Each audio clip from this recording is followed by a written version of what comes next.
on, we're into the fish, guys. We are into the squid. Oh, it spat it off. Oh, it spat it off. Woohoo! Yeah! Oh! That is a real calamari. That is a nice specimen. Simple, quick, efficient way to clean a squid. You need a nice sharp knife and a spoon. There's one of our final dishes.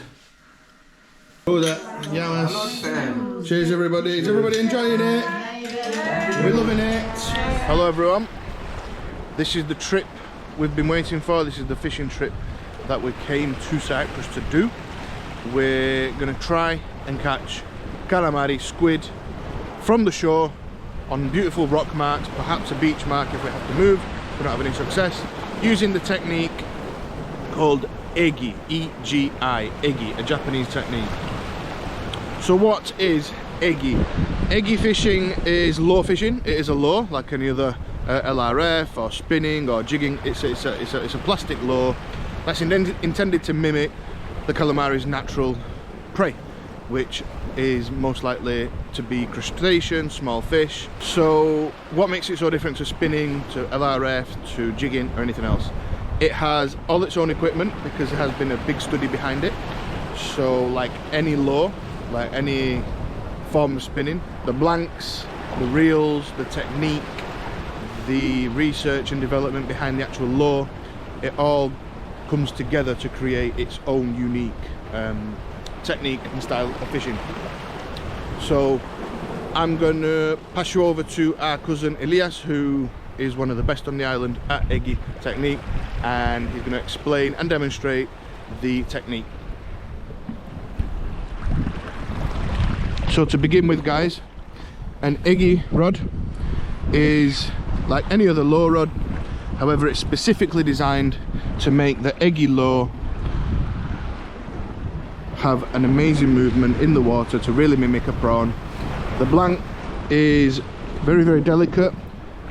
It's great for casting because you do need some distance, but the tip is extremely sensitive because of the action that it has to give the lure. Now onto the lure. This is your typical egi lure. As you can see, they're not the conventional hooks, they're more of a cluster of hooks at the bottom. Squid are very rubbery little creatures. It doesn't have to go through any bone in particular, so those hooks are enough to latch on to the squid. It's weighted at the bottom. They are graded by number, which can be a bit confusing, anywhere from 2.0 up to 4.5, and the weights do vary. But there is your egi. They all have a very specific jacket, and they are all UV sensitive, which we'll demonstrate now. We carry with us a UV light, and once we shine it onto the egi lure, if I turn my light off, do it again. So we shine and there you go.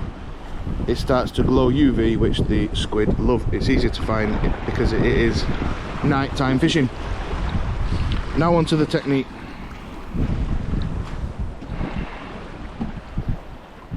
Nice big powerful cast.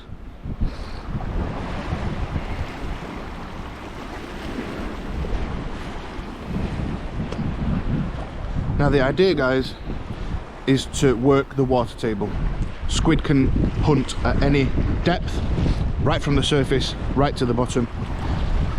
So we let some line out in order to let the egi lure sink. They do have various speeds. This particular lure sinks at around 3 seconds per meter. We're fishing in around 3 meters of water, so we need to be counting for about 9 seconds to be sure that it's going to be hitting the bottom. Once there, we give it 3 strong rips, a bit like any jigging, and then we allow it to sink back down. The squid gets excited when the lure is moving fast. As it stops, as Elias is doing now, and allowing it to sink back to the bottom, that's when you usually get your strike. You get your strike on the drop, not on the retrieve like your usual lure or jigging. So now it's going wild in the water table, and as he stops, it starts to sink at 3 seconds per metre, and when it settles on the bottom, any squid that did get excited by the chase will then strike. So you have to keep the line tense to make sure you feel it. It is quite a delicate strike unless you get a bit of a monster squid. So we're going to carry on, and hopefully we're going to get you a nice squid.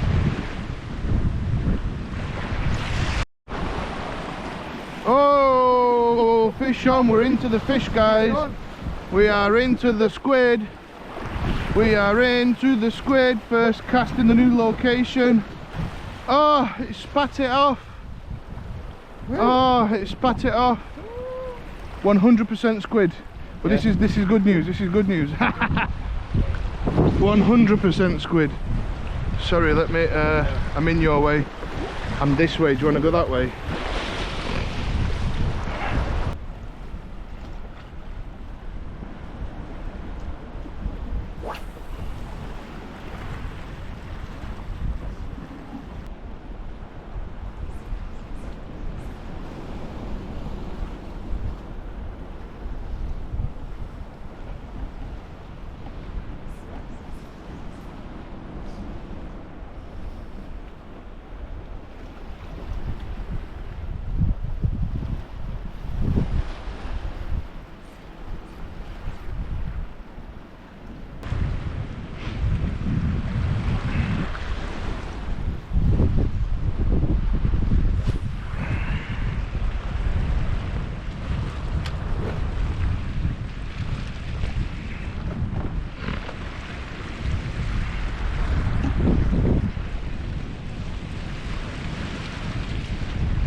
Woo!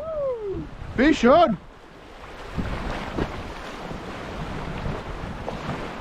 Nice fish as well.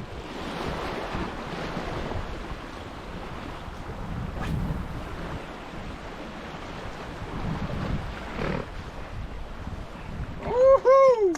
Yeah! Oh! That is a real calamari. That is a nice specimen. Calamari. Nice specimen. Woohoo! Okay.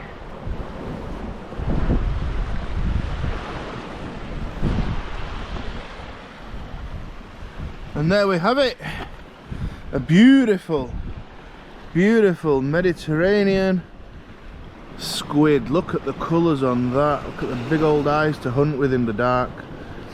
Absolutely stunning creature.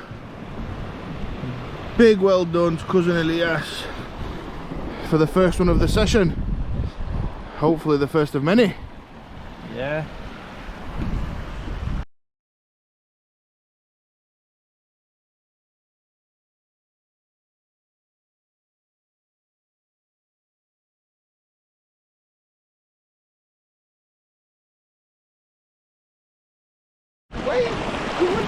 Fish on, guys. Beautiful little calamari. Not the biggest of species, but hey, that's what we came for. Anything's better than a blank.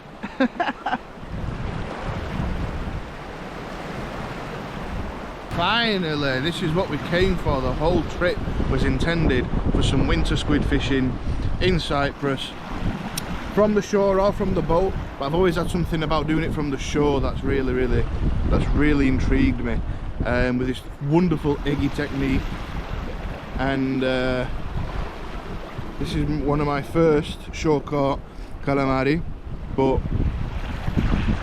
I'm over the moon. I'm over the moon with that, because when you read the theory, when you look into the theory, when you put it into practice, and it gets a result, there's not much better feeling than that. This is why we do it. I hope you can do it. If you've got any questions whatsoever, drop them in the comments. I'll oblige. I'll answer anything I can whenever I can, and hopefully you can go and get yourself a little squid. Now obviously it is only a little baba, and we do care about the fish stocks. The Mediterranean is already suffering enough. So this is going to be a catch and release. So hopefully we can catch him when he's a little bit bigger.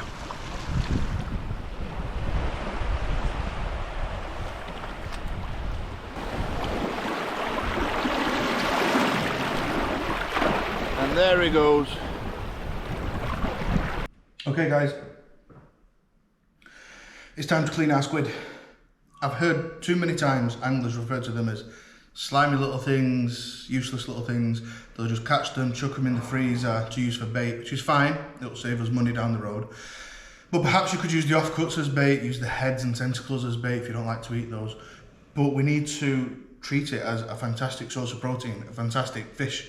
It is a great table fish, it's a great edible fish, it's great tasting. There's loads of different uses to it, from the fried calamari rings that we're all very used to many different pasta dishes, soups, stir fries, curries, you name it. You can apply it into almost any dish, any preparation, as long as you prepare it properly. So let's get on and clean this beautiful, beautiful squid. Quick, efficient way to clean a squid. You need a nice sharp knife and a spoon. Start by pulling out the head, which brings with it quite a lot of the innards. Sometimes the ink sac can be intact, and when you're processing the squid it can burst, causing quite a mess, and it does stain your fingers for a couple of days, but that doesn't matter. So the squid has the head attached to its insides, and in every squid we have a quill, which we just grab the end of and gently pull out, hoping to pull it out in one piece. If not, we can still access it later. At this point, it's up to you if you want to eat the tentacles. I think they're a fantastic part, but if you want to save them to use as fishing bait for sea fishing down the line, that's absolutely fine to do so. But if you're going to use them for cooking, we just simply remove the head and eyes and reveal all this beautiful meat. We then flip the squid over so that the wings are facing flat down, and we can run our fingers behind the squid. As you can see, the skin's quite easy to come off. Run our fingers behind, grab a hold of those wings and very gently peel them off, and with them should come the skin. Another great bit to use for bait.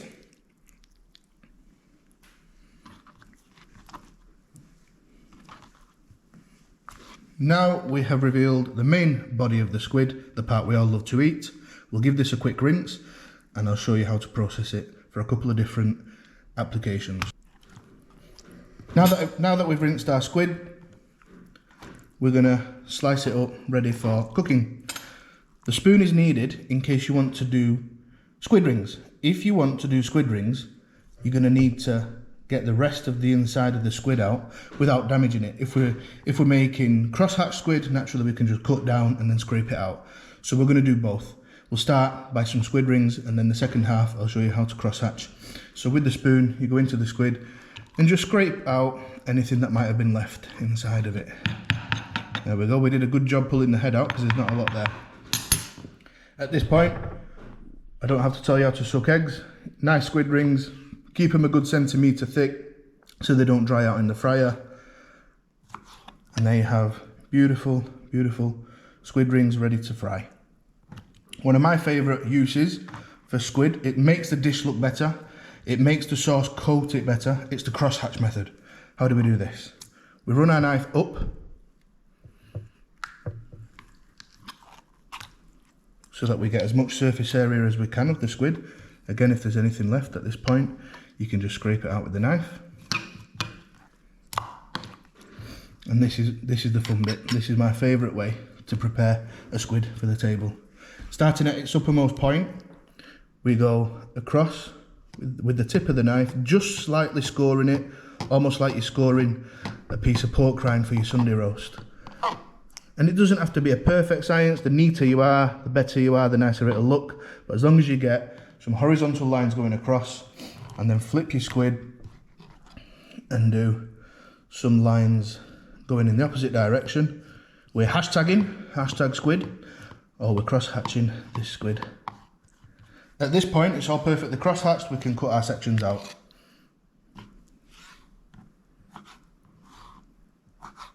I like to keep them a good 4 or 5 centimetres squared.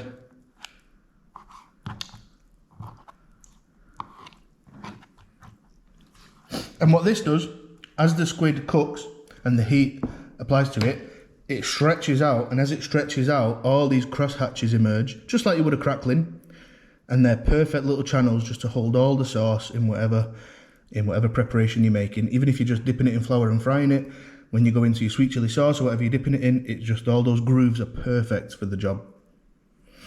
Now let's get these to Uncle Costas' house and get them cooked. Okay, as promised, we're here at Uncle Costas and Auntie Nita's house. Hello! We've been out, we've caught, we've foraged, and now we're about to cook. We are live in action here though, there are actually people waiting. Look, I'll show you. This will be full of people later, ready to eat. So as much as I'd like a controlled lab or kitchen to be able to do this in, we have actually got to cook in real time. So excuse me if it's short and sweet, I will explain it. This is all we need for a very simple calamarata pasta dish. Calamari, parsley, garlic, tomato, some passata, some paste, some anchovy fillets, and the best Cypriot olive oil you've ever seen. Look at the colour of that. And that is all we need for the best dish ever. Scored and diced, halved, roughly chopped, diced. This is the stalks and stems that we're going to saute with the base, and this is the best leaves, finely chopped for garnish at the end. Now there's nothing left but to throw these in a pan and show you the process. Really simple, guys. Start off with 4 tablespoons of extra virgin olive oil. Don't drop the lid. We go in with our garlic, and this is all you want to hear. You don't want it spitting and popping and shouting, otherwise it's too hot and you're going to burn it. Burnt garlic is the worst. We're going to go in with our stalks and stems from the parsley. Let them do their thing. Open up our anchovy fillets, go in with some of that oil.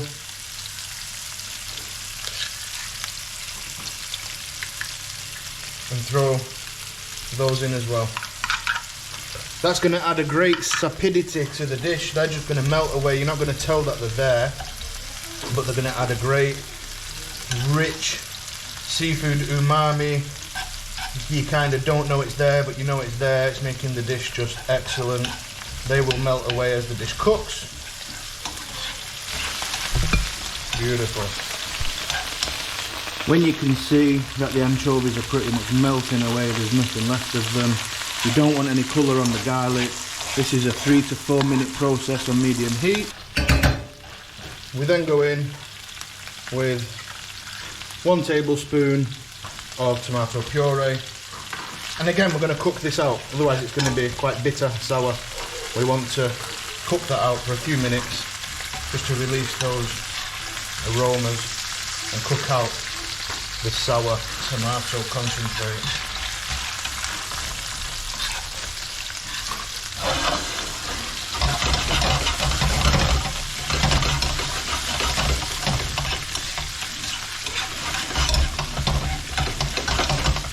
At this stage, in with the fresh tomatoes.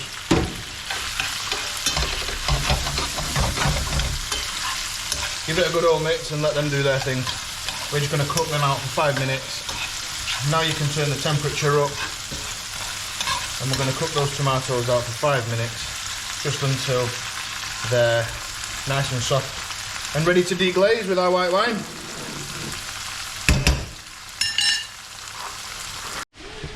The idea behind this kind of cooking, guys, is that we're creating layers. We're creating layers in the dish. We could just throw every single one of those ingredients in a pan, turn the temperature on, turn the fire on, lid on, and just leave it 30 minutes, and it will still taste good. That's how our grandparents used to do it back home, southern Italy. The yayas, the nonnas, the grandparents in the southern Mediterranean, because they had massive families to look after as well, so they didn't have time for all these steps. It's actually, the philosophy behind it is called tutto paro in southern Italian, tutto paro, which means everything's even, everything equal, put everything in at an equal stage. Lid on, off you go, one pot wonder. We turn it a little bit more chefy in the kitchen, and we call it adding layers. What do we mean by that? Everything has its own process, and it's a layer. Layer one, saute the garlic, take away some of that flavour, some of that bitter flavour from the garlic, increase the sweetness. Stage two, pop in your paste. Again, that's the second layer now. Stage three, the stage we're at now, we've popped in our tomatoes, and this is the third layer. And every time we add a process or a little layer, we're elevating the dish. We're just adding a bit more care and attention to each individual process. A great chef once said, cooking is lots of little things done right. Now that our tomatoes have got this consistency, they're starting to break up, they're starting to go to a bit of a puree, the skins are separating.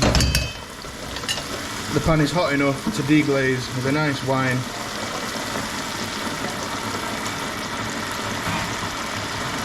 And we're going to cook that out for a few minutes just to get rid of that alcohol. And essentially what we're doing here is we're creating a base. This is the base sauce, the base of the dish. And your protein, your fish, your meat, your bacon, you know, you can use anything in this dish. Towards the end, you pop in your protein. Because it's got white wine and parsley, this is more adapt as a base sauce to a fish protein. In our case, freshly caught calamari or squid.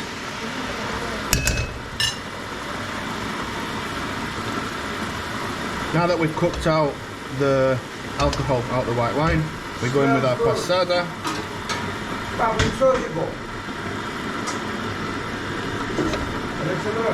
And again, keep it on the simmer. Now for the moment of truth, as it's cooked out for 5 to 10 minutes, we're going to add the star of the show, our prepped, freshly caught Mediterranean squid, calamari. And they're just going to go straight in, and these will release a lot of their own liquid, so you'll see the sauce quickly turn a lot more runny, a lot thinner, which is good because then we're going to cook it out and make sure that calamari ends up nice and tender, exactly how we want it.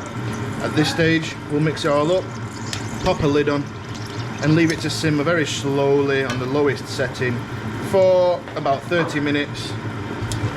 You will have noticed at this point I haven't put any seasoning in, salt especially because those anchovies are salted and they are very strong, and also because this is such a freshly caught piece of squid that, you know, it is very saline. It does come out of a very salty Mediterranean sea.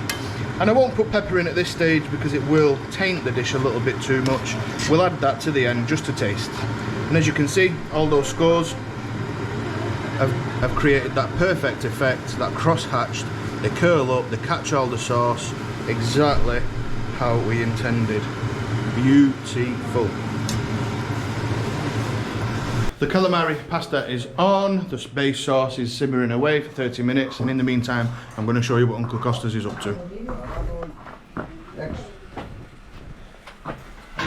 What kind of Mediterranean Cypriot meal would it be without some beautiful, beautiful tiger prawns and another star of the show, a rotisserie charcoal grouper. Oh my god.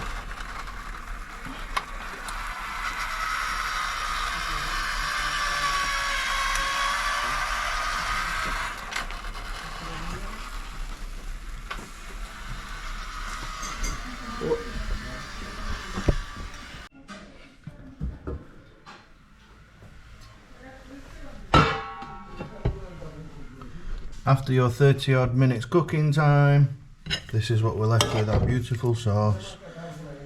And if you want it a bit thicker, so it coats the pasta nicer, you can just carry on reducing it down.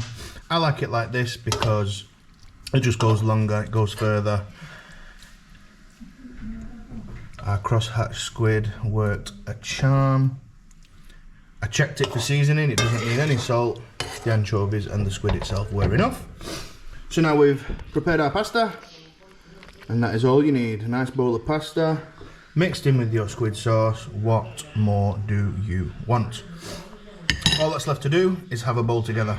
No. Okay guys, there's one of our final dishes. Once it's been mixed in with the pasta, it's perfect, and there's nothing left to do but to have a taste with you. So buon appetito from Aqua Bros. Salute. Salute. Salute. I've not had squid that fresh for a long time. Yeah. That's nice. Well, I've come away to hide away and have my cheeky bowl of pasta in the beautiful corner, in the grill corner. Again guys, thanks for tuning in. This video was quite difficult to film because, like I say, there's 15 mouths to feed and they're all waiting. So I had to make do with space and with timings. So stay tuned, keep checking in. Future Catch Clean Cooks will be done in many different locations, but also in our lovely little lab, our lovely little kitchen. So thank you very much. Stay tuned. Any fish anywhere. Mwah. Oh yes. Straight at the potato dish. And grill this. Maxim. Yes, he is bigger than me. Yeah, 9 months. Don't look at me. All this food here all week. Oh dear. Look at everyone in line. Look at everyone. Hungry, waiting. Let's go. I moved it slightly. It was almost like a trap door. You know, it was giving me those pains, and then it would go away. Yeah, my dear. Cheers. Salute. Yamas. Cheers everybody. Is everybody enjoying it? We're loving it. Yes. We finally did it. Success.